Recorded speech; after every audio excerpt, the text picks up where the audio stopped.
ธรรมาตลาอันมีหัวข้อชื่อว่าปีแงบแล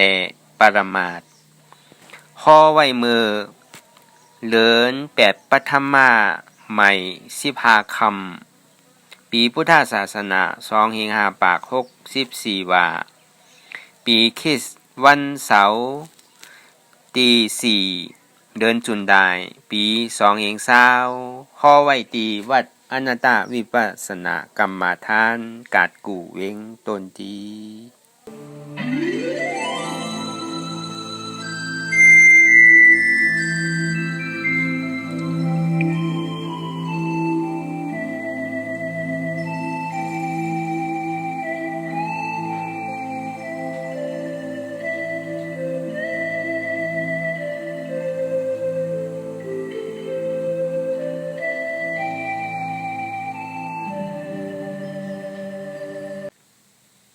ก่อนที่นางปฏิวัติกูกำในขาวเขาอ่อนกันไวสาเยตนาสามเจ้าก่อนผู้ทางตีผู้ทาเจ้านั้นผู้เจมี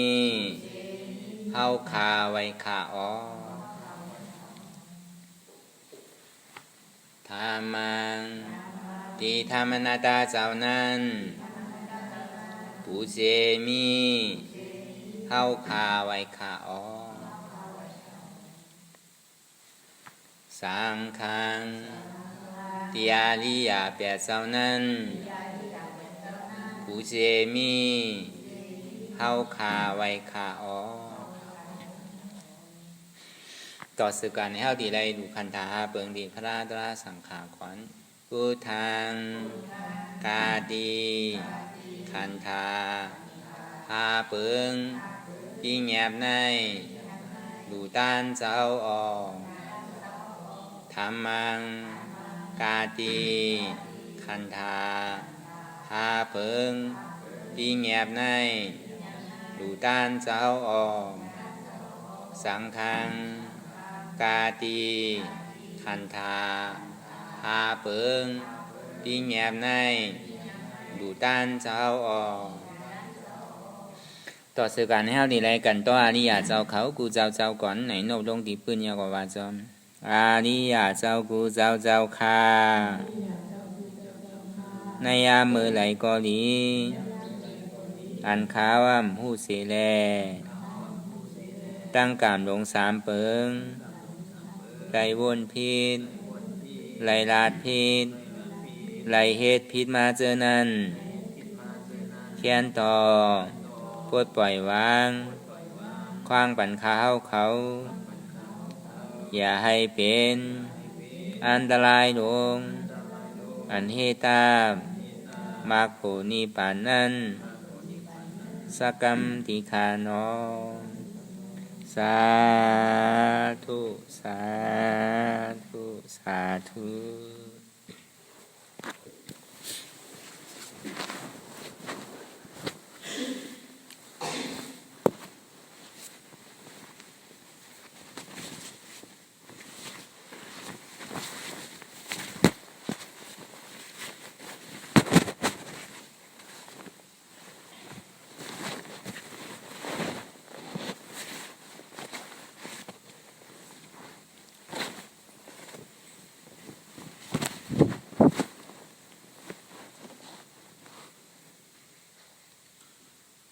รายการนั่งอนัตตวิปัสสนาภาวนาหานยอดธรรมนาตาในไหนอ่อนตั้งสุดในเกาะคือเข้านังขากายกุดขากว่าทับต่างขาซ้ายกอไรอำนั้นขาซ้ายทับต่างขากว่ากอไรมือสองคอนต่างตักเพราะยาไหนไหวตัวเขาสื่ออย่าวิเคียงป้นตีอย่าวิหย่อนย่านป้นตีนะเพราะยาไหนเขารับหูเนอเปิดหูยานปิงยารับตาเนอเปิดตาญาณปิงยาอยากตัวดีมันนอวิญญาณใจเรียนหูนั้นอันใดเสียนั้นในเดียมันโปเกิดขึ้นมานั่นในเกาะคือเขาพอหมอวนวางแก้ตัดตีแสนหูนั้นก ก้อยกะหันตั้งห้อมไปหันเจ็บไปหันทุกข้าไปปองใส่เนื้ออนัตตาเดือก็ตัวลมถอยใจเข้าออกอันตั้งถอยใจเข้ายาวยาวยาวก็ถอยใจออกยาวยาวถอยใจเข้าลึกๆยาวก็ถอยใจออกลึกๆเข้าเกิดออกตายเข้าเป็นออกลูกป้องเกิดแบบตายในเขาเอาญาณปัญญาสมาธิที่หันสะพ่อตีอันมันอุเปิงพ่องมันไหลญาณสมาสังกัปปะวนหันสะพ่อตีอันมันอุเปิงพ่องมันไหลมันนังว่าเขายาวขึ้นคือออกก่อมไหลออกยาวเนี่ยขึ้นคือเขาขึ้นก่อมไหลต้องเดียมมันป้องอยู่นั่นไหนเบียบขึ้นก่อมไหลต้องเดียมมันเบียบบนนั่นไหนป้องขึ้นก่อมไหลนั่นน่ะปองว่ามันอุเปิงจี้สั่งห้องมันไหลเตะสองดีว่ามันใจของเฮานั่นบาลีก็ห้องว่าอนัตตาความเฮาก็ห้องว่ามันใจเฮาใจของเฮา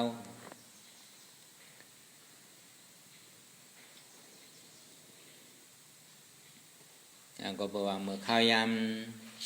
เตียจ้างเอามันได้มันไปหันเจ็บไปหันทุกข้าเตอนั่นไปปองใส่เนื้ออนัตตาเตอเนี่ยก็อันที่มันหันง่ายหันไพ่หนานั่นก็ร่วมถอยใจนั่นมันหันไพ่หันง่ายหนาสวัสดีว่าเอาในเป็นลักไปเลยตัวเอกกว่ากำหนึ่งก็อยู่อารมณ์มันหน้าอารมณ์เตียนมันปวดเกิดขึ้นมาตั้งไหลเสมวะเตียนมันนิจจากข้าวแห้งนั่นเสมวะนี่ก็เขาก็เอาอันนั้นเป็นธรรมเอาอันนั้นเป็นตลากว่ามือมันย่ำไปมีอย่างเตอในใจเขาเนี่ยมันหมอพงหมอปิวที่นั่นนะ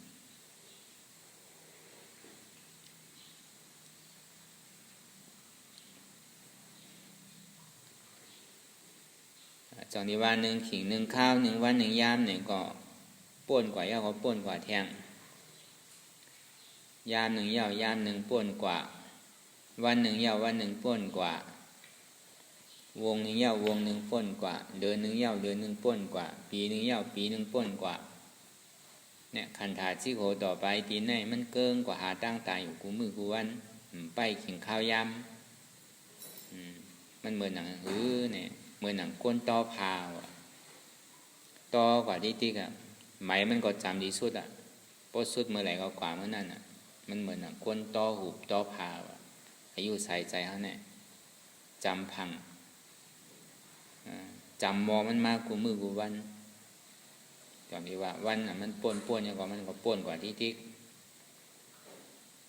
ตอนที่ว่าผู้อยู่ยามเกิดวันเกิดเดือนเกิดปีเกิดก้อยกาเขาซ้ำตีตายยามไหลวันไหลปีไหลนั่นห้อมหู้ไหลนั่นสอนที่ว่าคือเขาพอหู้ตื่นตัวอยู่เฉยๆนั่นนั่นคือแลติ่มหลงตัวลืมคิงนั่นคือแลติ่มมีความประมาทหลงลืมนั่นในก็คือเขาพอตื่นหู้ตัวเฉยๆเลี้ยงอาหารตั้งตัวเอาตีไรเลี้ยงอาหารตั้งใจแทงคือมันพอเตรียมทวนอยู่2 เปิง 2 อันตอนที่ว่าญาณนี่มันเป็นอาหารตั้งใจอาหาราตั้งญาณในพอเราตั้งมันอยู่เฉยๆพอเรามีสติตื่นหู้โตเฉยๆพอเรามีปิยาวนฮอดจอดถึงอยู่เฉยๆนี่ก็ปองว่าเรามีความประมาทหลงลืมปองว่าเราจ้างตื้อกรรมการตลาดเมตตาดีอยู่กูขิงข้าวยามนั่น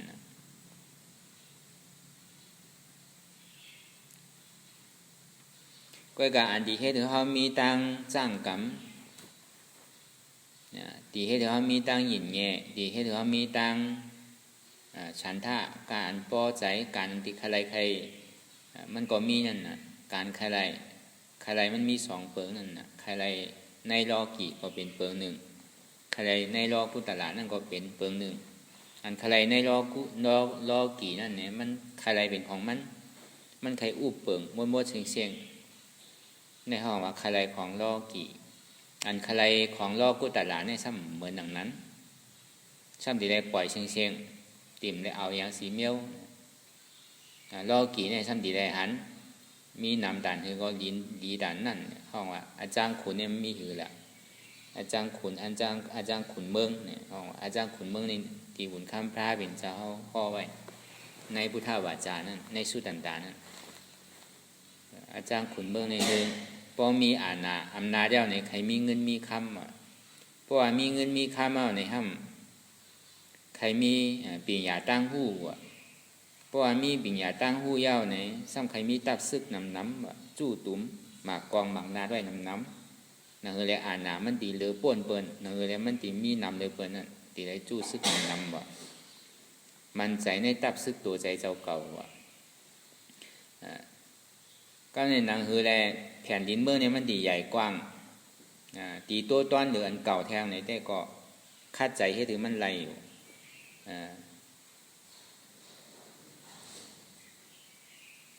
ตึกตังออกตึกตังตกตึกตังหอกตึกตังจานนั่นนะก็บอกว่าใครอุบขุนดังหมดดังเสียงนั่นอันว่าขุนเมืองอันว่าในป้อในได้มีจึงดีเอาดีตีกันนะอันว่าขุนเมืองใจรีดีอาบวานอาบเมืองอาบอย่างปานนี้มันมีตาดีคือมันเพตื้นเนี่ยอันนี้เป็นรองขุนว่ะ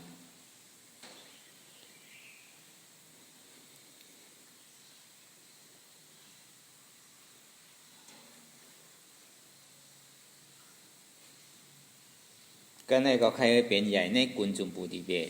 เกาดีได้ใหญ่หรือเบอร์หนึ่งเหลียวก็มีสองนั่นอันนี้มันเป็นอาจารย์คุณว่ะก็ได้เหมือนอย่างอาจารย์สมณะเนี่ยก็อาจารย์นักบวชเท่าเตียนเท่าไรมาเขามาทำกันศาสนาในก็หนึ่งก็เพื่อว่าใครอยู่กัดเย็นใครยุงซุกซักลองการอันเฮ็ดอันสร้างการอันที่มันเย่าอีปอกนั่นเขาจึงเข้ามาในศาสนาใครกัดเย็นในเขามาว่ะพอเขามาในศาสนากัดเย็นเย่าเนี่ยหนังหือซ้ำที่มีปิ่งยาตั้งหู้นั่นเขาก็คัดใจขี้เพี้ยนจังถ่อมก็เขาก็ถ่อมจังอ่านเขาก็อ่านจังจ้างเขาก็จ้างใจจังเฮ็ดก็เอาใจเฮ็ดซบจังเฮ็ดก็เอาซบเฮ็ดมีลักษณะตั้งมือตั้งเสียงมีหูก็เอาถ่อมมีตาก็ที่ได้ซอกหาด้วยมีซบก็ที่ได้หมอถามมีตัวก็ที่ได้จ้างตื้อกำมีใจก็ที่ได้พึกอยู่เฉยๆอันนี้ที่ได้ว่ามีหยาดปิญญาก็ในพอมีหยาดปิญญาในห้ำมันใจในศีลาตัวเจ้าเก่ามันใจในศีลาตัวเจ้าเก่าศีลที่อันสิกขาบกที่อันพระเป็นเจ้าเฮาปิ้งเงียไว้นั่นติ่มเฮ็ดพิษเฮ็ดเตอร์ลาในปาราชิกนั่นมันใจตรงไหน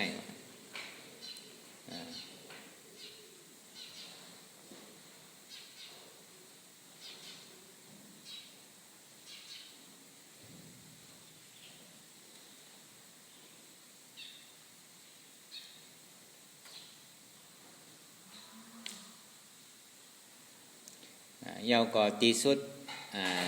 ตีเตอของเขามาเป็นสังขายาหารเขามาเป็นลูกหักพระเป็นเจ้านั่นตีสุดตีเตอในเป็นนิพพานนั่น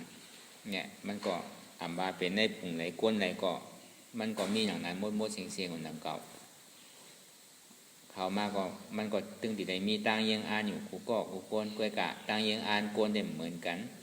ตั้งยังอ่านขุนก็เป็นเมี้ยวหนึ่งตั้งยังอ่านปุ่งหน้าก็เป็นเมี้ยวหนึ่งตั้งยังอ่านก้นยิงนั่นก็เป็นเมี้ยวหนึ่งเหมือนกันดังเก่าต่างก็ต่างภายตั้งยังอ่านเหมือนกันเนี่ยก็เขาว่าเอาตอนรอกี่อะไรรอกุตลายก่อนนั่นก็หนังนั้นหนังเก่าตานเท่าที่เข้ามาในศาสนาบุญข้ามพระเป็นเจ้านั่นเคืองตาดีใจตื้อกำแต่ให้เขามีแห้งใสเหมือนหนังเขาดีได้ส่องแอบจำหมั่นจำเขาอยู่เสียว่าอันไรที่มันผิดอันไรที่มันเปิงอันไรที่มันยกย่อมกว่าเขาก็ซ้ำดีได้โตตอนถึงมันเต็มเนี่ยเพราะว่ามันเต็มของกูเสื้อกูรองในแต่เกาะมันถึงนั่นก็คือเกาะมันดีหอจอดถึงดีตั้งยังอันว่าที่สุดของนักบวชที่สุดของสมณะนั่นที่สุดของภิกขุนั่นเนี่ยที่ได้เป็นนิพพานเปิงเดียวก้วยกาตานที่ได้เป็นนิพพานเปิงเดียวนั่นก็ที่ได้มีหนึ่งศรัทธาในห้องว่ากำลังหาเนี่ยห้องว่าศรัทธาอินทริยะเนี่ยที่ได้มีการหยุ่มย้ำศรัทธาเมื่อนั้นเข้ามาในศาสนาโอ้ดูมันได้ก็ศรัทธาอะไรเข้ามา อันนั้นก็เข้ามาในก้อยศรัทธามันก็เย่าแต่ว่าอันไรอันนั้นที่มันป่องเกิดขึ้นมาในห้องว่าศรัทธาอินทริยะเขามีการหยุ่มยำเนื้อพระตราสังขะแก้วเมียดเจตนาสามเปิงเนี่ยมีอันไรเดียนมันเมียดเหลือนในทางในเขามีการหยุ่มยำศรัทธาก็ในพอมีศรัทธาเนี่ยที่ได้มีวิริยะตั้งคาฐานตั้งคัดใจเขาเตียนเขาเข้ามากึ่งฐานตานเขาที่ได้มาเหตุการณ์ทำการศาสนาตานเมื่อนั้นไผ่ปริยัติเนี่ยเขาเห็นไผ่ปริยัติกว่าไผ่ปฏิบัติเนี่ยเขาคัดใจคือมันพอถึงดียังอันตัวใจเจ้าเก่าเท่ากับปริยัติปฏิเบธาเนี่ยมันมีสามอันนี้ก็คือถึงตั้งยังอันตัวใจเจ้าเก่าที่ใดมีตั้งวิริยะมีตั้งยังอันโกนเฮามันป้อมมีตั้งยังอันเนี่ยก็หูตีย่างซ้ายย่างขวามีตีอยู่ตีเศร้าตีพักตีลือเนี่ยก็หัวตีกว่าตั้งนาชื่อหัวตีปอกตั้งหลังชื่อเนี่ยก็กังกาหาตีวักตีเต้าก่อมไรก็ทำสั่งถูกนังเก่าก็ที่ใดมีวิริยะวิริอินทริยะสติอินทริยะสติอินทริยะในถึงดีได้ตื่นผู้โตเสอ่ำลงอ่ำลืมพอใจมันพ่วงกว่าตั้งหลังก็ตืดขึ้นมาอยู่กับปัจจุบันกว่าตั้งนาก็ตืดมาอยู่กับปัจจุบันติ๊กอย่างนี้มันพ่วงปิววนดอกเดียนมันย่อมสุดเสียงบอกนี่คือเอาสติไปปาจอมหมู่เสห้องว่าสติอินทริยะแห่งของสติสมาธิอินทริยะเนี่ยตั้งมันอยู่เสอ่ำนึงอ่ำสันอ่ำค้อนอ่ำยกอ่ำย่ายอ่ำค่ายเนี่ยห้องว่าสมาธิอินทริยะแห่งของสมาธิก็นะครับปันอินทริยะในแห่งปิญญาว่าที่ได้มีปิญญาทัศสางอันใดผิดอันใดถูกอันใดใจเหมือนใจเนี่ยพอมีแห่งหาเปิงเนี่ยตานว่าติ่มไรเนี่ยตึงมีว่าตอนอย่างผู้ดูจนะที่เขาเป็นอาริยะในกอดีได้ปึงอิงหรือแห่งหาเปิงในหนังเก่ามังก็เนี่ยก็มีศรัทธาอยู่มีตั้งคัดใจอยู่ก้อยกะซ้ำมีสติกลุ่มกะพ่วงปิวอยู่เนี่ยซ้ำมีสมาธิถ้ามีปิญญาอยู่จะในก็เตรียมทวนหนังเก่าการตัดดีคาซับตัดแปดกิเลสาลงนั่นตีได้เฮ็ดถึงหาเปิง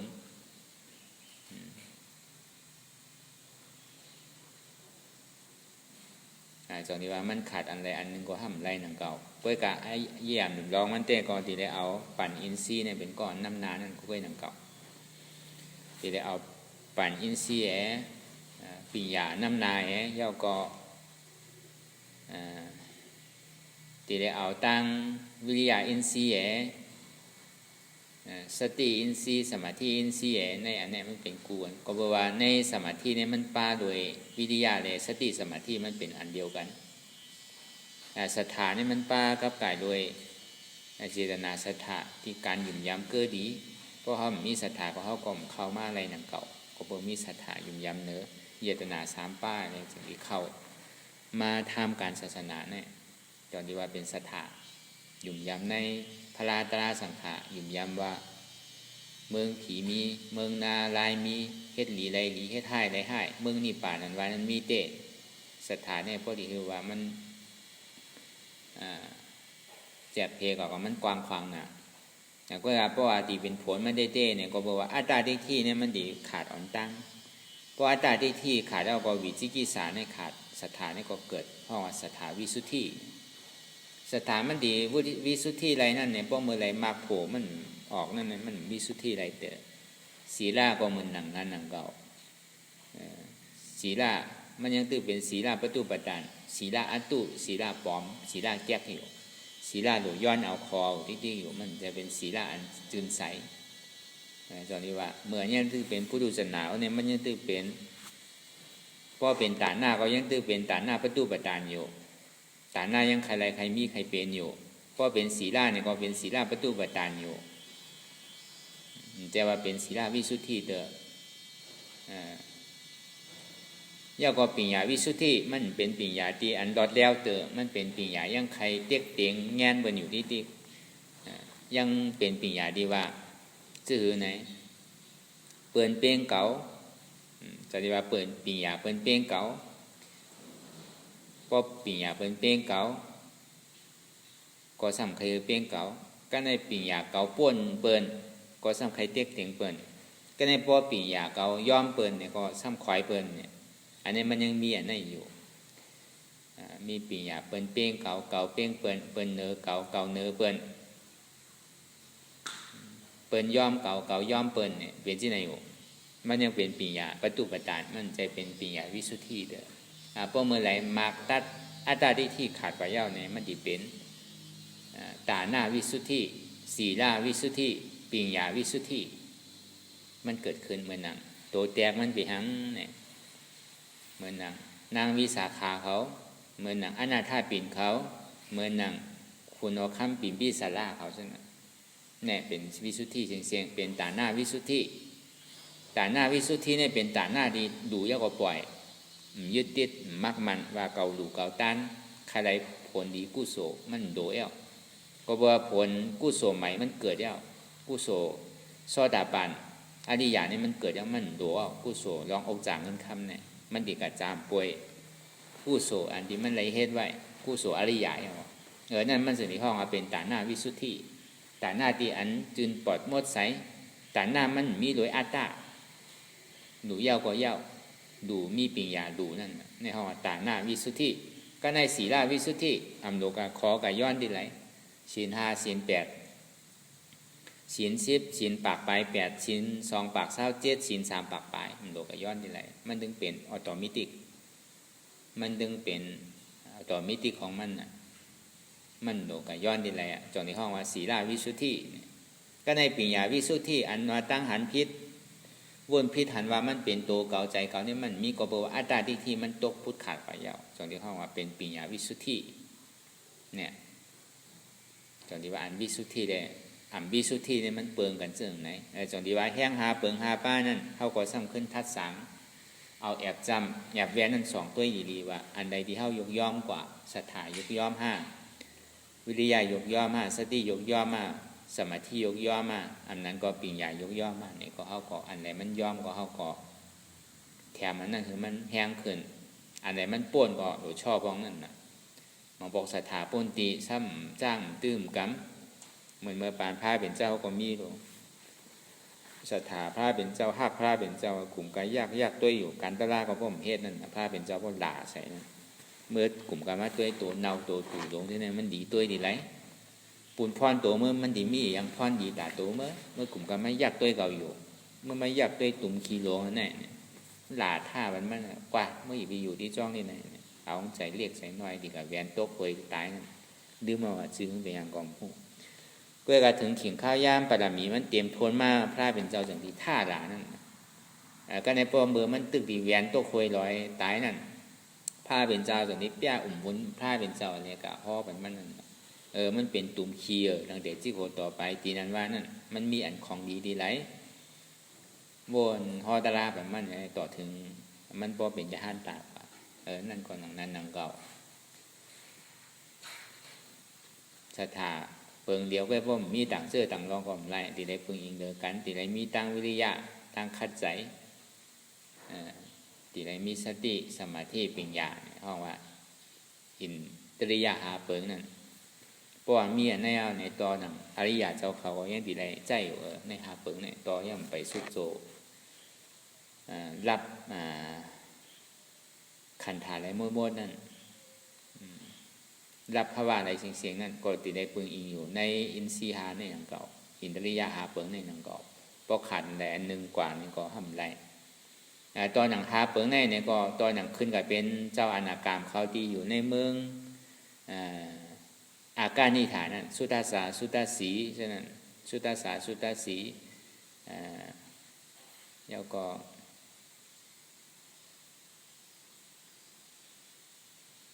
มันมีอยู่5 เมลเดียวอันหาปุ่งนั่นก็มันก็ใจปึงอีกเลยศรัทธาเป็นแห้งใหญ่เอาศรัทธาน้ำนายก็เกิดขึ้นที่ปุ่งแห้งเลยยาเป็นหาปุ่งก็บอกว่าป้ายว่นป้ายหันกันในอันใดแห้งนั่นอันใดแห้งก็เอากับอยู่ในปุ่งนั่น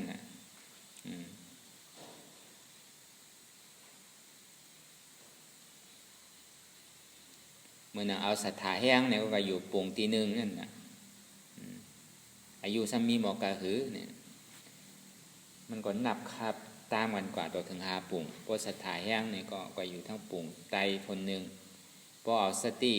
พอเอาวิทยาตั้งฮัดฐานแห้งเนี่ยก็อยู่ปุ่งที่2ก็ในพอเอาตั้งสติมันกึมอยู่อะไรแห้งเนี่ยก็ซ้ำกับอยู่ที่ปุ่งที่3ก็ในพวกเอาสมาธิแห้งเนี่ยก็ซ้ำกับอยู่ที่ปุ่ง4ก็ในพวกเอาปัญญาแห้งเนี่ยซ้ำกับอยู่ที่ปุ่ง5ในจันอาการนิทานสุทธาวาสาใช่ไหมภาษาสุตตสีอาการนิทานใช่ไหมใน5ปุ่งในจันเจ้าอนาคามเขาอยู่นั่นแล้วก็เพราะว่าในจ้างตื้อกรรมผ่านป่วนมาหมดแล้วนะตั้งแต่โซดาปันสกิตากรรมนี่ก็ก้อยกับอันใดมันแห้งก็มันก็ดีอ่อนกว่าที่นั้นก้อยหนังเก่ามันเคยดีจู้กันจริงๆก้อยหนังเก่ามันก็ดีเหมือนกันนั่นจนที่ว่ามี5ปุ่งในจันอาการนิทา5นะ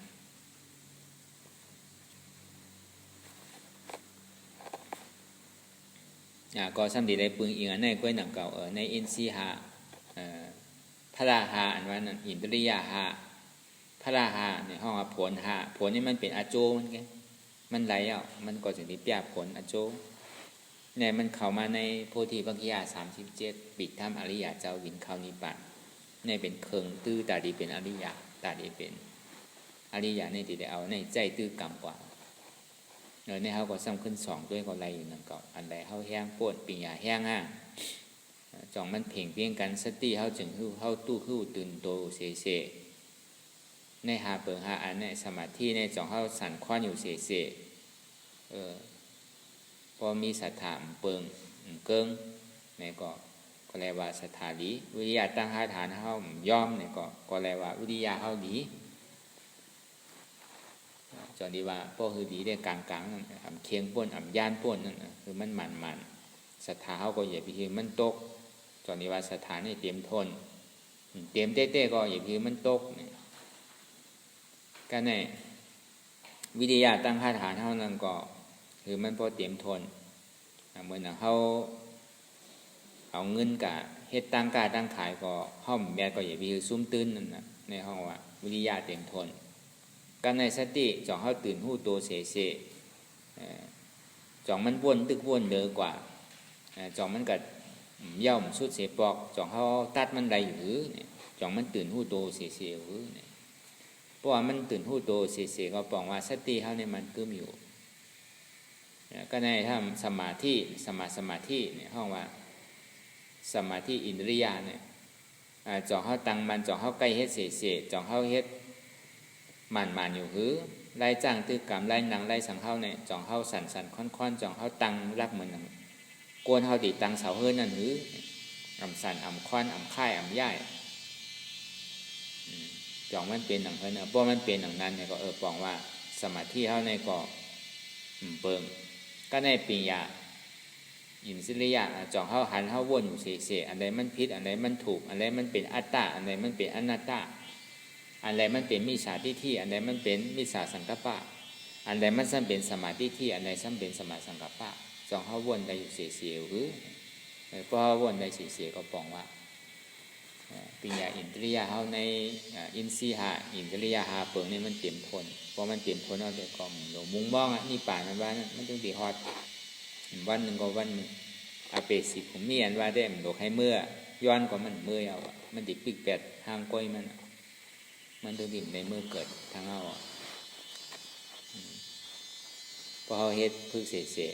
ป้อมปิดไรก็ในข่าวต่างหลายแสนหลายกับกำพาได้ก็มันติ่มปอกขึ้นเกิดขึ้นดีจ้าขึ้นกล้วยหนังก็มันปอกเอากล้วยกระเฮาตีได้ทัดช้างตัวหญิงดีนั่นนะจ่องมันหมานแมนตามตีพระเป็นเจ้าพ่อไว้หือเนี่ยพวกมันหมานแมนอยู่ก็มันก็ตึงดีเป็นก่อนกว่าตั้งนานขึ้นหลังก็ในการตานเท่าที่มาเฮ็ดนั่นเนี่ยที่เท่าไรมายักด้วยในขันธาสิโกต่อไปจินเนี่ยห้องว่ากายานุปัสสนาสติปัฏฐานในกายานุปัสสนาสติปัฏฐานมันมี2เปิงในกายานุปัสสนาสติปัฏฐานอันมาในสุตันดาห้องว่าสติปัฏฐานปีแงบมันเป็นของปีแงบมันจะเป็นของปรมัตถ์ ในปีเงียบเนี่ยมันอยากตัวอย่างเย้ากว่าเย้าไปเย้ากินเย้าเกี่ยวเอาเช่นเอาสติต้องคือมือเสียเมื่อเฮาย่างเมื่อเฮาไปเมื่อเฮากินเมื่อเฮาเกี่ยวอยากมาหมายตะเล่าเสียเตียนเฮาใกล้หันอยู่นั่นอยากตัวในตัวพันธะเฮาอากายอนุปัสสนาสติปัฏฐานอ่ำลงอ่ำลืมยกยางไปกินเกี่ยวอยู่เนี่ยก็เอาสติต้องคือหมู่เสียอันนี้มันเฮ็ดหยาบนะเดี๋ยวของมันสำไรพอมันเฮ็ดหยาบในไรก็ถึงที่เฮ็ดอยู่ในจอนที่ว่ามันเป็นไรสมถะมันเป็นไรปีเงียบจอนที่ว่าสมถะนั่นเป็น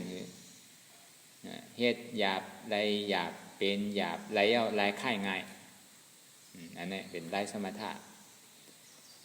ไรวิปัสสนาปรมาสนั่นนี่ฮะว่าเฮ็ดง่ายไรง่ายเป็นง่ายไรย่อมไรค่ายด้วยการตีป่องใจนี่มันหยาบมันมีคนบอกมันก็ป่องใจหยาบเพราะว่ามันมีคนจี้ในเส้นตั้งเนี่ยก็มันป่องหยาบมันง่ายๆกันเขาก็ในปอไก่อนุปัสสนาสติปัฏฐานเปลี่ยนมาในปรมาสนั่นเหมือนเขาเฮ็ดอยู่กูบันที่ว่าอยู่กูบันเนี่ย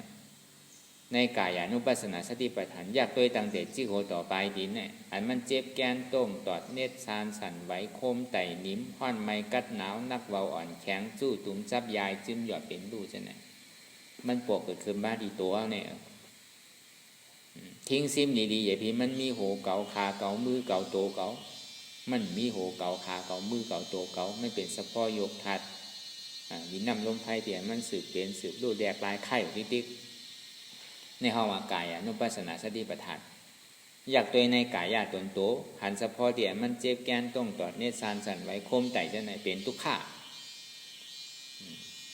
วนมาทุกข้าที่มันปวดเกิดขึ้นดีกายอนุปัสสนาเนี่ยอ่ำอู้เปิงพองมันไหลมันเป็นอนัตตาในเขาอยากดีกายอนุปัสสนาเอาก็วนตัดเป็นอนัตตากว่ากำเดียวก็มันก็คูบจู้กันดูวิญญาณเวทนากำเดียวนั่งเก่าเนี่ยลายแตบตัดในปรมาสก็ในจิตานุปัสสนาสติปัฏฐานจิตานุปัสสนาสติปัฏฐานอันมาในปีแงบอันมาในสุตตันตานั่นครับใจหู้จับต้อมอยู่เสียๆอย่างที่มันป่อมากก็มาด้วยใจมือกินมือขวามือยางมือไปมือลุกมือนั่งมือเกี่ยวมืออุบมือรัดมือจากก็ต้องเอาใจใส่ไว้เสียๆเอาใจต้องไว้เสียๆมือใจเฮาหู้ว่ามันยุงสุกซักก็หู้ว่ามันยุงสุกซักหู้ว่ามันปิวก็หู้ว่ามันปิวใช่ไหมอันนั้นบอกว่าเอาสติน้ำหนาสติปัฏฐานเอาสติในปีเงียบในสุตตันตานั่นมันเป็นสติปัฏฐานตาที่เป็นตาที่เฮ็ดเป็นโลกีฌานตาที่ได้ฌานตาที่ใจว่าเป็นโลกุตละอันนี้มัดหมายตลาดตองโอ้มันเฮ็ดหยาบนะแล้วก็มันไรก็มันไรก็มันดีเฮ็ดนั่นนั่นเก่าพอป่องมาเฮ็ดหยาบไรหยาบเป็นหยาบไรซ้ำลายค่ายง่ายได้ป่องว่ามันไรเฮ็ดก็เฮ็ดหยาบไรก็ไรหยาบเป็นก็เป็นหยาบพอไรมาสมาธิค่ายได้มันดีเฮ็ดเมียวว่าอันเต้เนี่ยมันอยู่ในค่ายนั่นน่ะดีเฮ็ดอยู่เฮ็ดง่ายไรง่ายเป็นง่ายไรย่อมไรค่ายนี่เป็นวิปัสสนาในสติปัฏฐานที่มาในอภิธรรมะในปรมาสนี่บอกว่าอภิธรรมะลึกก้วยการมันอย่าเพราะป่องใสในจิตานุปัสสนาสติปัฏฐานอันมาในปรมาสอันมาในอภิธรรมะนั่นเมื่ออันมันเจ็บแกนต้องตอดเนตรซานสั่นไว้โคมไต่เจ้าในที่มันโปเกิดขึ้นดีในกายะอันว่ากายอนุปัสสนานั่นใจผู้ว่าอันมันเจ็บแกนต้องตอดเนตรซานสั่นไว้โคมไต่นิ้มห้อนไม้กัดหนาวเจ้าในเป็นทุกข้าที่อันใจกับผู้นั่นอ่ำอู้เปิงพองมันไหลเป็นอนัตตาง่ายๆก็ที่เท่าว่านั้นส่วนที่ว่าเฮ็ดง่ายได้ง่ายว่านั้นมันมีอย่างหลงมันโดกับมัดหมายตะได้เก็บปอก1ปอก2ปอก10ปอก20เหมือนเฮามัดหมายตะได้กำไหลกำนั้นเนี่ยมันอ่าน1อ่าน2อ่าน3อ่าน4อยู่ต่อถึงป้อปากต่อถึงป้อเหงโกมันดุดมันยอมเนี่ยเอามัดหมายตะลาตองโอ้มันหยาบน่ะมันสำไรก็มันหยาบเลยมันไรมันดูได้คนดีอยู่มันทำไรทำดีดูเนี่ยก็มันดีเอามันดีเฮ็ดก็ในประมาณในตัวปรมาสก็เหมือนหนังว่ามาเมื่อเจ้านั่นใจกับผู้จักอันเจ็บแกนต้องตอดเนซานนั่นเหมือนมันผู้จักเจ็บแกนต้องตอดเนซานอันห้อนอันไม่อยู่นี่มันทุกข้าน่ะทุกข้าคานใจน่ะมันส่งมาดีใจผู้นั้นกำเดียวทุกข้าคานใจยาวก็ตัดเตียนใจผู้อันทุกข้าคานใจนั่นว่าใจเก่าใจเก่าเป็นอนัตตาเนี่ย มันง่ายกว่าตรงนี้มันจะยาวอันที่ว่าเฮ็ดง่ายได้ง่ายนั่นมันง่ายเพื่อเขาจะได้ฮัดไว้นำเก่าเขาจะได้อย่าไปโกตั้งเจ็บอย่าไปโกตั้งทุกข้าไว้อันนั้นมันซ้ำเอาอารามันนากับมาดหมายตะไลในลืมแปดเสียงอันที่มาในสุตันตะมาในปีเงียบนั่นเปลี่ยนที่นั้นก็กับพวกไปปรมาได้มันลืมแปดอันใดที่มันปอกเกิดขึ้นมากำไหลเขาคู่ตันมันจอมเสียมหาสติที่อันหลงลืมนั่นทิ้งไว้แต่ที่คือมีหยาดปิญญาคู่หันตันจอมมันนั่นจอดีว่าเป็นสติปัฏฐานในปรมาในอภิธรรมะก็ในเวทนานุปัสสนาสติปัฏฐานในเวทนานุปัสสนาสติปัฏฐานในก็มันก็พึงอิงเหลือเสกายะจิตตะเหมือนหนังนั้นหนังเก่ามันจะได้เกิดเวทนาเมื่ออันเวทนาอันที่มันปอกเกิดขึ้นตั้งตัวเลยสังตั้งใจเลยสังเตียมันปอกเกิดขึ้นเตียนตั้งตัวตั้งใจพวกเอาในตัวปิ้งยาบาเนี่ยโอ้มังปอกก็ทุกข้าเนาะซ้ำตัวแบบอ๋อเมื่อมันเป็นอยู่เมื่อเดียวเนี่ยเก่าเป้ทุกข้าเนาะคู่เรื่องนั้นก็หนังเก่าก็ได้อยู่ๆพอมันเปลี่ยนมาอ๋อเก่าเป้สุข้าพอเป้เปี่ยวเป้มวลเนาะก็เนี่ยเก่าซ้ำบางเปล่าวางอะไรเหมือนหนังอุเบกขาไว้เนาะมันหู้วันนอที่ก็หนังเก่ามันตัดอะไรนั่นน่ะมันหู้จอมเรื่องนั้นมันตัดกำเดียวหันเฉพาะที่มันเป็นอยู่หันอยู่คู่อยู่ที่นั้นแกมันทำตัดอะไรนั่นน่ะมันก่อนหนอจอมหนุนที่กันก็กำหัวที่ได้อันใดตัดมันกว่าก็การที่ได้ปล่อยมันกว่ามันมากกว่าการสัมผัสได้ตัวมันเนี่ยเหมือนหนังว่าคือล่ะเขาดีว่าเหมือนหนังเสือเนี่ยเป็นมัดไว้น่ะก็ในซ้ำมีกวางมีพานมีวัวเนี่ยมาจอมแหมเสือในซ้ำมันอดมันหยาบมาเป็น7 วันเนี่ยไปได้กินยังเวลามันดีกับกินในก็มันซ้ำจางกินก็เบอร์มันเปิดมัดมันไว้มันเหมือนหนังนั้นน่ะมันจางกินเอามันก็กากาที่ไรมันน่ะมันเหมือนหนังนั้นก็ในโบราณจ้างตื้อกับในปรมาทในมันเสมือนหนังคุณฉางซีมันดึงโกภัยตึงฮัดดาเดี๋ยวได้ข้องเปล่าเจอกล่อมในมัดไว้ตอนหนังทานป่าเดียนยิ่งมันก็มันย่ำโกนั่นเวียนเข้าใส่กำเดียวมีดังฮัดทานเพราะมันข้องกำเนื้อของมันเป็นเจ้าเถื่อนเจ้าป่าเลยสัตว์ตัวสองดิน4 ทีเนี่ยพอวินเพื่อตกใส่โกมันตึงป่าตึงเสียงแต่จองเดียวเพราะมันดีอ่านเอาอะไรเนี่ยมันตึงไรกำเดียวสั่งซีเนี่ยมือหนังนั้นมันโกตั้งตุกข้ามันโกตั้งเจ็บเหมือนหนังนายพานปู่มูเซอร์ยิงกังมันเตอใส่มันยาวเนี่ยก็มันโกตายมันตัวหักเงามันลุกตีไหลมามันใจว่าอันเหตุถือมันเจ็บเนี่ยมันใจเป็นกลางอันนี้มันเป็นก้นยิงก้อยเนี่ยมันก็หันก็เข้าครบตายไปก็ยาวอย่างเหมือนหนังนั้นหนังเก่าเพราะว่ามันดีอ่านกินตัวเถินเนี่ยแต่ก็มันนึงเป็นของกินมันถึงอะไรกินมันก็กินแบบนั้นไล่ปรมาณนี่มันเป็นสิ่งไหนก็มันปอกเกิดขึ้นมาเนี่ยก็ตุกขาที่มันปอกมาเนี่ยก็โกนั่นนะในเวทนาที่มันปอกมามังปอกก็ตุกขานั่นก็มันกึมมังปอกสุขานั่นก็มันกึมมังปอกเป็นอุเบกขานั่นก็มันกึมก็เพราะว่ามันกึมเนี่ยมันเป็นตุกขาเมื่ออันมันกึมหมดนั่นมันถึงส่งมาที่อันผู้ว่าตุกขาคำเดียวลายเดียนเท่าเฮ็ดอยู่เนี่ยมันส่งมาที่อันผู้ว่าตุกขาคำเดียวเพราะว่ามันส่งมาเตียนผู้ทุกข้าก็ตัดเตียนผู้ทุกข้าเป็นหน้าตาคำเดียวในห้องว่าลายปรมัตได้อภิธรรมะสติปัฏฐานอันมาดีในอภิธรรมะเป็นเรื่องไหนสติปัฏฐานที่มาดีปิ้งแก้วก็เหมือนอย่างนั้นอ่ะหันอยู่ผู้อยู่ตัวอยู่น้ำลายย่อยไหลอยู่จังเฮ็ดซื้อมีเรียบก่อมจังกะยายเป็นไรมีเขียวก่อมจังคบเป็นไรเหมือนหนังเสือที่ขังคอกไว้ผมจังเฮ็ดซื้อกะกาที่ไรผู้นั่นอ่ะเหมือนอย่างนั้นหนังเก่าในพอมาทัดสางเคยดีอันว่าเฮ็ดหยาบไรหยาบเป็นหยาบไรเอาไรค่ายง่ายเนี่ยมันเป็นไรสติปัฏฐานในปีหยาบสติปัฏฐานในสุตันตะก็ในธรรมานุปัสสนาสติปัฏฐานเพราะว่าในปีหยาบเนี่ยก็หันกูเจอกูร้องเนี่ยมันกึมเตะหันกูเจอกูร้องเนี่ย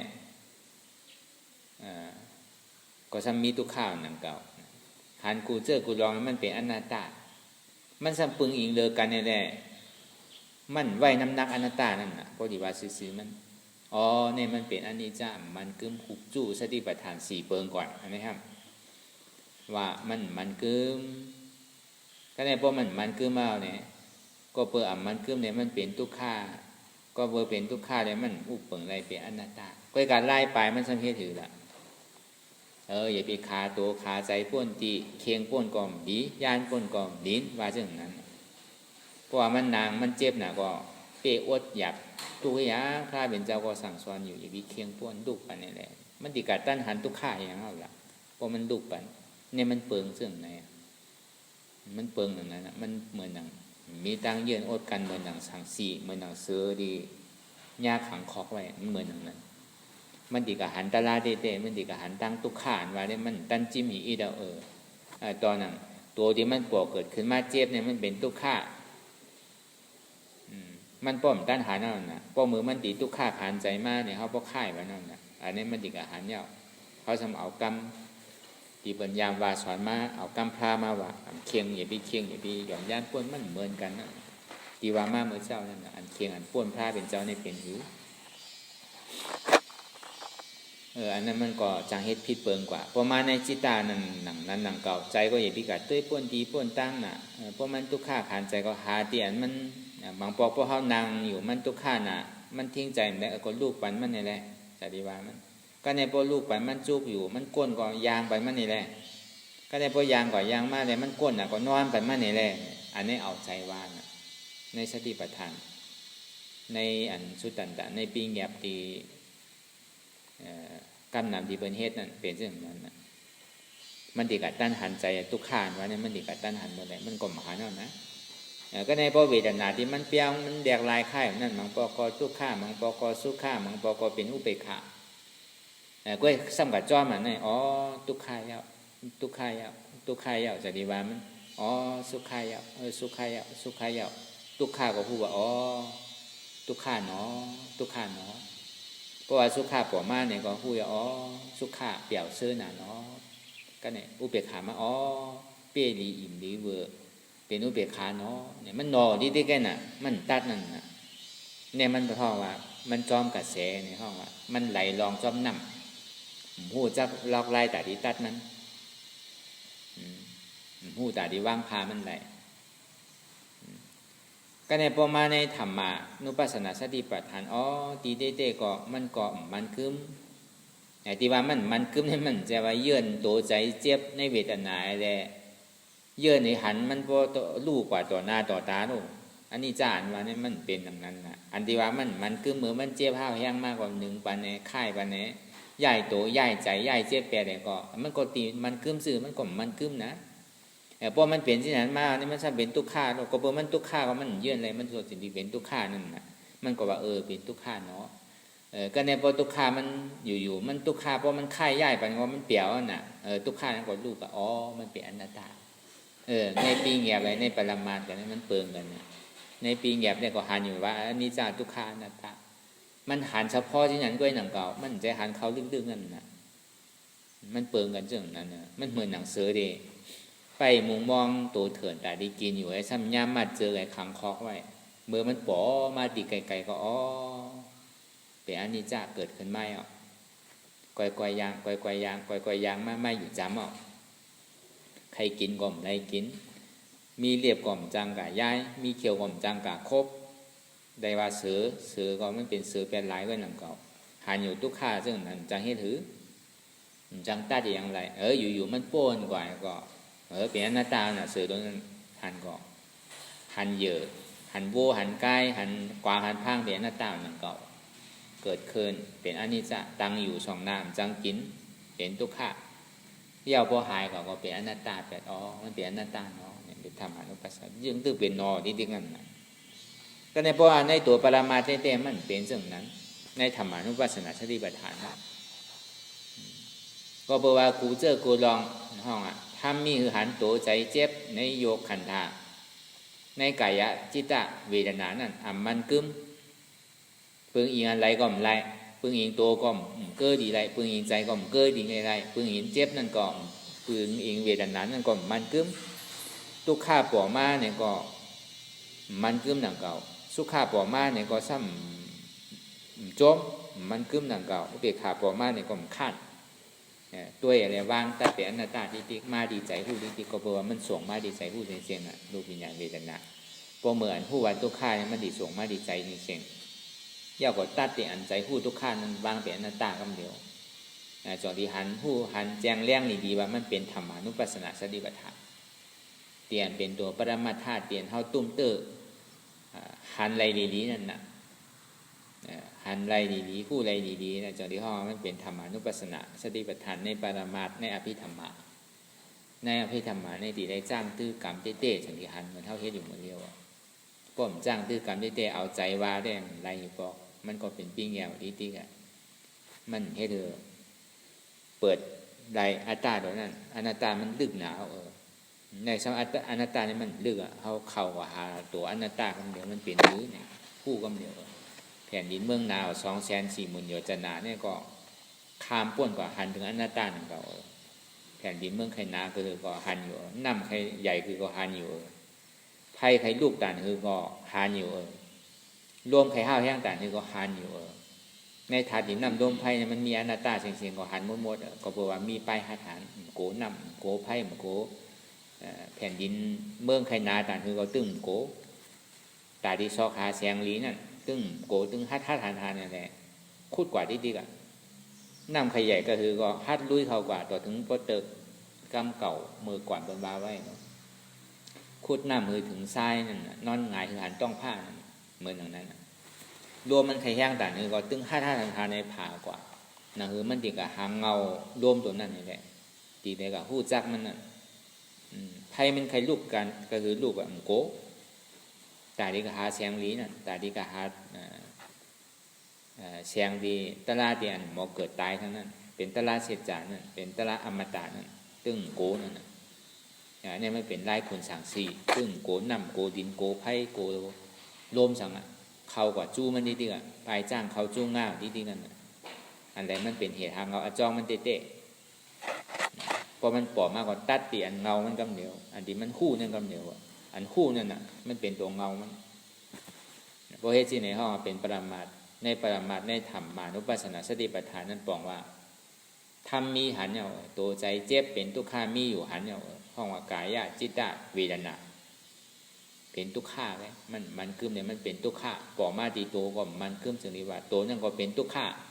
ปอมาดีใจนั่นก็มันกึมจึงนี้ห้องว่าใจนั่นก็เป็นทุกขาปอมาดีเจ็บนั่นก็มันกึมจึงนี้ห้องว่าเจ็บนั่นมันเป็นทุกขาก็เพราะว่ากูเจอกูลองมันเป็นทุกข้าอย่างมันอู้เปิ่งเพราะงั้นมันไรเก้อดีโตไรเก้อดีใจไรเก้อดีเจ็บไรเก้อดีกายอะไรเก้อดีจิตตาไรเก้อดีเวทนาไรในส่วนที่ห้องว่ามันเป็นอนัตตาหันใจตัวเก่าใจเก่าเจ็บเก่าในส่วนที่ห้องว่าธรรมานุปัสสนาสติปัฏฐานในตัวปรมัตถ์ในพอหันเจิงในหู้เจิงในห้องว่าสติปัฏฐาน4มหาสติปัฏฐาน4ในก็ว่าห้องมหาวิปัสสนาในก็ว่ามันสูงสุดของวิปัสสนาปฏิบัติเต้มันเอาเนื้อเอาตัวเอาใจเอาแหลกเอาโลมันสูงสุดหาตีแตกมันมีเอาจนที่ว่ามือนั่นน่ะมันจะได้เกิดสมาธิที่เต็มสมาสังกัปปะเต็มจนที่ห้องว่าวิปัสสนาญาณมหาวิปัสสนาญาณว่าญาณที่อันผู้หันกวางดีลีตึ้งจอมลองจอมนำตึ้งท่าทานนี่แหละไว้เหมือนคนสั่งซีอะไรเป็นเจ้าเถื่อนเจ้าป่าตึงฮัดห้องเนี่ยตึงฮัดกว่าฮัดแรงตึงโกมแพ้นั่นนั่นคือเงามันดีกวายแบบนั้นตึงโกดารานั่นมันเป็นสิ่งนั้นไรจ้างคือกับในปรมาจารย์ที่ว่าเฮ็ดง่ายไรง่ายเป็นง่ายไรย่อมไรค่ายเฮ็ดง่ายมันก็อยู่ตัวฉันนะพอเจ็บเกิดขึ้นมาดีโตก็ดีได้จุนโตมันโดเฮียงเกิดมาดีใจก็ดีได้จุนใจนั่นเกิดมาดีเจ็บก็ดีได้จุนเจ็บนั่นนะเฮ็ดง่ายไรง่ายเป็นง่ายก็แน่เขาดีได้ฮู้อันที่มันเป็นเงามันก็สอส่วนว่ามันเป็นตัวเก่าใจเก่าเจ็บเก่าเนี่ยมันเป็นเงาอาจองทุกข้าเป็นอาตานั่นนะอย่างที่มันเป็นเก่านั่นก้อยปกติว่าเต้ก็เงาอาจองทุกข้านี่เป็นเก่าเงาอาจองสุขาเนี่ยใจเก่าป้อมมีเก่าใจเก่าตีกับกลัวอย่างละตัวเก่านั่นใครหักเอาปล่อยมันหักอะไรใครรอเอาปล่อยมันรออะไรจังกับพี่ฮะใครแหงเอาปล่อยมันแหงอะไรเดินนั่นเอ็นใครขาดดุใครหักเอาปล่อยมันเลยของเฮ็ดกู้โสตั้งดีมัน ตีเกศสุดมันก็ตายว่ามันกว่าดีจ้ามันถึงดีเป็นผีที่ได้เป็นคนผีนั่งผีนั่นนะพอตายก็พอตายก้นตายก็เป็นคนผีนั่งผีมันเพราะว่าอัตตาตายเนี่ยก็ถึงเป็นอริยมันโกนได้มันตายอัตตามันดีตายมันดิ่มขามเลยอัตตานั้นก็บอกผู้วันตั้นจอมมันจอมใจมันก็มีอยู่ได้หนังเก่ามันก็ดีตายหนังเก่าเหมือนหนังสางซีนั่นน่ะพอมันเรียนเข้ากับครบญาปู่พายังก็ซื้อสาใจเอาหอกอันดีปรุงมาเนี่ยเจี๊ยบเอาจอนี้ว่าพอมันตายก็กึ่งตายมันเป็นคนสางซีอยู่นั่นน่ะก็บอกว่าเมียวอันเป็นเฮ็ดให้ต่อเฮานั่นเฮ็ดเพเห็นแต่เฮานี่เฮาถูกดีน้อมนั่นเฮาถูกดีเอาเขาตายไว้นั่นน่ะพวกเฮาเปิ้นเอาเฮาตายก็เฮาเอาเปิ้นตายเปิ้นดีเอาเฮาตายนั่นเฮาบ่น้อมตายมี2ตายนั่นน่ะเพราะว่าตายก็เป็นอริยะเพราะตัวเจ้าเก่าตายกันในกลางก็ตึงเป็นกึ่งตานว่าเป็นคนสางซีอยู่นั่นน่ะกึ่งตานอยู่ว่าเก่าตายก็มันจะว่าตายดองจ้าตายดองกับพิษกับเทงกับรักเปิ้นตายดองกับฆ่ากับแฮมเปิ้นตายดองกับรักกับเดินเปิ้นก่อมใจตายดองกับยากเก้าปูเก้ามีเปิ้นก่อมใจตายดองกับแปดกับแหลมเปิ้นก่อมใจตายดองยาดองเมาก่อมใจตายแบบมีกาขันนั่นก็เฮาว่าเหมือนอย่างคนสางซีนั่นกลางมันเคยปืดมากก็ตายก็พร้อมตายตายกึ่งตายมาเป็นคนสางซีเพราะว่าตายเนี่ยก็เพราะนายพานตายก็นั่นน่ะมาเกิดเป็นอริยะเนี่ยที่ไรไหวหนังไหนอะไรเฮาก็ยากตัวมันเปิงกันจังไหนกันตอนนี้ว่าเฮ็ดง่ายไรง่ายเป็นง่ายไรย่อมลายค่ายเนี่ยเป็นวิปัสสนาอนัตตาวิปัสสนาเนี่ยเฮ็ดหยาบไรหยาบเป็นหยาบไรเย้าลายค่ายง่ายในสัมเป็นสติปัฏฐานที่มาในปีแงบอันนั้นเขาที่เอาในสมถะ40ในอนุสติ10อสุภา10แล้วก็กสินกระแซงนั้น10พรหมวิหาร4อารูป1แล้วก็ตึงปุกตึงมดตึงเสียงในมีอยู่40สมถะนั่นเขาเอานั่นเป็นอารมณ์เอานั่นเป็นเงาอะไรเข้ากว่าหันเฉพาะตีหันอยู่คู่อยู่ตัวอยู่เหมือนหนังว่ามาเหมือนเจ้าน้ำลายก็ไหลอยู่ก็บอกว่าจอมใจจอมตัวปนตีก็บอกว่าถ่อมพิษถ่อมเปิกก็บอกว่าถ่อมพิษถ่อมเปิงอะไรจองดีว่าเอปีเข่งเอปีย่านอันนั้นน่ะเป็นแห้งใหญ่ตาดีคือใจก้นเปิงคือเหมือนหนังเอาตัวเอาใจว่านั่นใครค่ายใครย่ายใครหนีใครค่ายตัวค่ายใจค่ายเจ็บก็เฮ็ดอยู่ติ๊กมันก็หานั่นน่ะต้านทุกข้าขันใจมันก็เปิงกันอย่างไรนั่นก็ในประมาณในปรมาก็ว่ามาเหมือนเจ้านั่นน่ะตึงค่ายย่ายหนีพื้นต้องตามในมกะตามอินทรีหาเดสังตามในมรรคแห่งกา8เปิงในสังเฮ็ดกว่าติ๊กมีตังยังอันวิทยาตั้งคาฐานมีเป้าหมายต่างดีกว่ามีสติสมาธิเต็มทนมีปีญญาเป็นก็อ่อนโหโทนะปีญญาเนี่ยมันก็เหมือนหนังก้นอ่อนโหเหมือนหนังโวน้ำหมูหนังเก่าพอโวหนามันกว่าตั้งไหนเนี่ยก็มันก็โวตั้งหลังก็กว่าจอมโวหนามันหมดพอโวกับตกหวยเนี่ยก็โวตั้งหลังก็ตกหวยมันหมดมันเหมือนหนังนั้นหนังเก่าหยาเนี่ยก็เพราะว่ามันพิษเนี่ยก็กว่ามันหมดเพราะว่ามันพิษเนี่ยก็มันก็อ่อนกว่าตั้งดีเพราะว่าหันพิษก็อ่อนกว่าตั้งซ่ามันก็เปิดแบบเช่นนั้นอันนี้เขาปองใจว่าอันใดเป็นสติปัฏฐานในปรามาสอันใดเป็นสติปัฏฐานในปีแงบสติปัฏฐานอันมาในปีแงบในห้องว่าสติปัฏฐานในสุตตันตะก็ในสติปัฏฐานอันมาในปรามาสนั่นห้องว่าสติปัฏฐานในอภิธรรมะว่ากับกายโดยเฉพาะธาตุดินน้ำลมไฟว่ากับกายโดยในกายจิตตะเวทนาธรรมะมันก็สำคัญมายาวเตียนเขาเฮ็ดอยู่หายอยู่เมื่อเดียวหันอยู่คู่อยู่ยอมหับวางเปลี่ยนอนัตตาหันเจ็บคู่เจ็บยอมหับเจ็บวางเจ็บเปลี่ยนอนัตตาอันเท่าหันเจ็บนั่นเป็นกายานุปัสสนาสติปัฏฐานอันเท่าคู่เจ็บนั่นเป็นจิตานุปัสสนาสติปัฏฐานอันเท่าหับเจ็บนั่นเป็นเวทนานุปัสสนาสติปัฏฐานอันเท่าวางเจ็บคือเป็นอนัตตาอะไรนั่นเป็นธรรมานุปัสสนาสติปัฏฐานอันนี้พอคือมันเผยตื้นกว้างๆขวางมันก็อยู่ในสติปัฏฐาน4เพื่อกับพอดีว่ามันเป็นเนี่ยก็มันก็ตอนไหนตอนนั้นเตียนเข้าใจนั่น จอนที่ว่าเอาที่คือมันง่ายที่สุดอ่ะหันอยู่ผู้อยู่ยอมภาพวางเป็นอนัตตาเนี่ยก็เย่าก็เหมือนในสติปัฏฐานที่ในโยกวิญญาณเวทนาก็เย่าก็เดียวในโยกวิญญาณเวทนาสุญญตาก็เย่าที่ในคำเดียวในตัวใจเจ็บนั่นก็เย่าที่ในคำเดียวในใจจิตสิทธิ์รูปนี่ก็เย่าที่ในคำเดียวในขันธ์หาเปิงนี่ก็เย่าที่ในคำเดียวมันก็เย่าที่ในเสียงนั่นนะ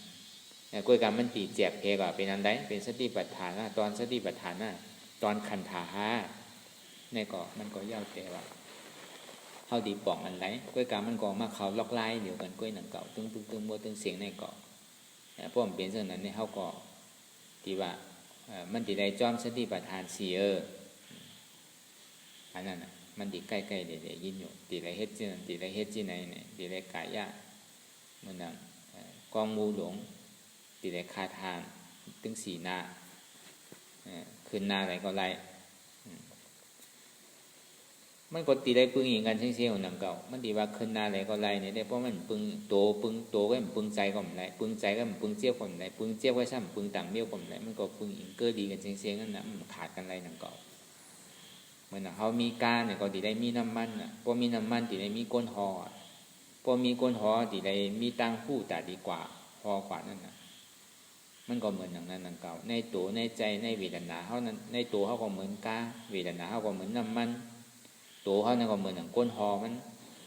ปัญญาเขานั่นก็เหมือนอย่างก้นตัวตามก้นทิ้งไปเล็กมันเนี่ยมันก็ดีได้ปึงอีกหนึ่งกันทึ่งมดทึ่งเสียงหนังเก่าจนที่ว่าเขาซับแดงลงในสติปัฏฐานสีนั่นคือมันแตกแรงมันก็มี2เปิงปีงแงบแหละปรามาสนั่นบัญญัติแหละปรมาท่านั่นเนี่ยมันมี2อันในพอเขากับจอมบัญญัตินี่ก็มันก็เฮ็ดให้ก็หอดจอดถึงไรนั่นน่ะมันตัดไรนั่นน่ะมันก็เอาใจว่าเอาตัวว่าฮักตัวฮักใจถ้าเป็นชาวซ้ำคือเยื่นคือโทนกระแสในห้องว่าอย่าไปไหลลงจ้อมคือไหลขึ้นเนี่ยนี่ก็เขาก็ซ้ำขึ้นถ่อมด้วยดีๆว่าใจอ้ำใจหมาน้ำหมาแม่น้ำแม่จ่องเป็นปรมาเตะจ่องมันแจดอยู่เนี่ยเจ็บเนี่ยจ่องมันเจ็บอยู่เนี่ยจ่องมันแก่อยู่เนี่ยจ่องมันแจดอยู่เนี่ยนี่ก็เขาก็พูดเลยตัวใจเจ้าเก่าเจ็บหมอกกระหือเสียบหมอกกระหือแก้นหมอกกระหือในก็หู้ดีๆก็การมือมันปวดมากอันว่าหันเจ็บหันดีมันเกิดขึ้นในโยคันธะในกายญาณนะเข้าไปหู้ว่ามันอยู่ที่ไหนก็การหันอยู่ว่ามันเจ็บเมื่อหันอยู่มันเจ็บนั้นมันเป็นทุกข์ที่มันปวดมากมือเข้าย่ำนั่นเนี่ยตัดตีนั่นก็เดียวตัดเตียนหู้ว่าทุกข์เนี่ยอันนั้นใจหู้มันปวดเองนั่นน่ะตัดเตียนหู้ว่าทุกข์เป็นอนัตตาก็เดียวหู้อยู่อันหู้เนี่ยมันเป็นใจเป็นมันนอวิญญาณในห้องว่าผู้ว่าอันเจ็บแกนตรงต่อเนสันนี่เป็นทุกข์เหมือนผู้จักว่ามันเป็นทุกข์นั่นอารมณ์น่ะอารมณ์เนี่ยใจผู้นี้มันก็เกิดที่นั่นพอเกิดที่นั่นก็ตัดที่นั่นเป็นอนัตตาคำเดียวก็ในเวทนาถ้าว่าสุขาในอุเบกขาได้มันโพสุไร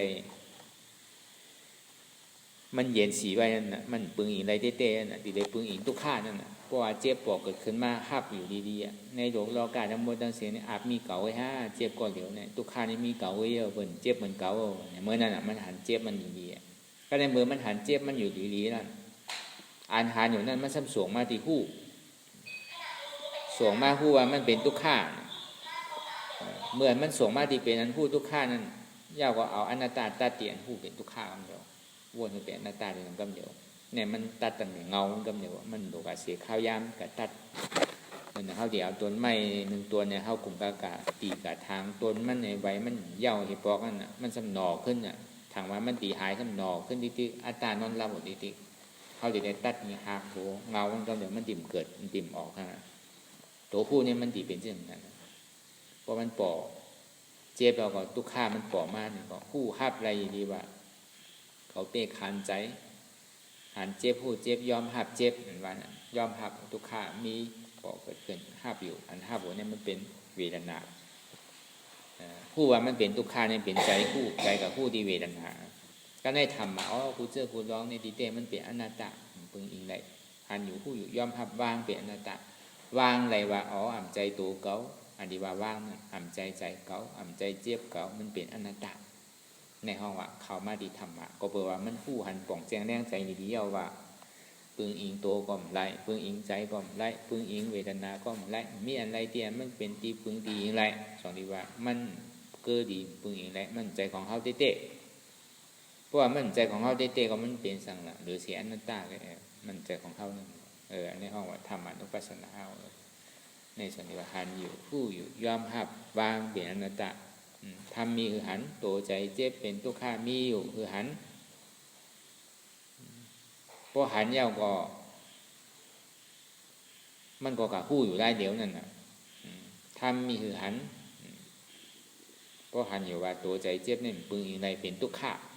ในมันเป็นนาดีคุณพรสมาธิที่เข้ากับหันสมาสังกัปปะสัมบวนว่าทุกข้าเดี๋ยวมันปอกเกิดขึ้นดีตัวดีใจดีเจ็บคู่ว่ามันเป็นอนัตตามันก็ซ้ำขึ้นมาหุบจูดีในธรรมานุปัสสนาเสียงๆนะหุบจูคู่ว่ามีอะไรดีเกิดดีปึงอีกอะไรในจองดีว่ามันเป็นอนัตตาหันทุกข้าเป็นสมาธิที่คู่ว่าทุกข้ามันเป็นอนัตตาเป็นสมาสังกัปปะคู่อยู่ว่าอันดีมันปวกเกิดขึ้นมานั่นกำไรก็คู่หันตันมันจอมเหมือนเสียจอมปึงอีกตัวไรก็ไม่ได้เกิดดีไรก็จองดีว่ามันเป็นอนัตตาเนี่ยจองดีว่ามันไม่ยาวดีว่าทำมีหันทำใจหู้หันทำมีหันทำใจหู้มันเป็นอย่างน้ำเหนียวเป็นปิญญาน้ำเหนียวนั่นเป็นปิญญาน้ำหนาจนดีว่าปิญญาศีลาสมาธิอันว่านั่นเพราะว่าปิญญาตั้งหันเมียนั่นก็ศีลาในสมาธิมันต้องจึงกว่าห้างก้อยอันนี้ก็คือเอาอย่างปิญญาเขาวนยาวๆข้าวยามหนึ่งอย่าไปว่าไพ่หน่อยอย่าไปว่าเทิงหน่ะเตียนเท่าหันเตียนเท่าวนเตียนเท่าวนเตียนเท่าหันนั่นคือมันเพียงกันกว่าวนต่อถึงทุกข้านั้นป้อสุดเสียงเกียงหายกว่าวนต่อถึงเจี๊ยบนั้นป้อสุดเสียงเกียงหายกว่าแต่ต่อถึงอัตตานั้นป้อตกปุดขัดกว่าในก็อำดุงอะไรที่มันปอมานั่นก็เข้าหมอวนว่าเป็นอนัตตาสะพอนี้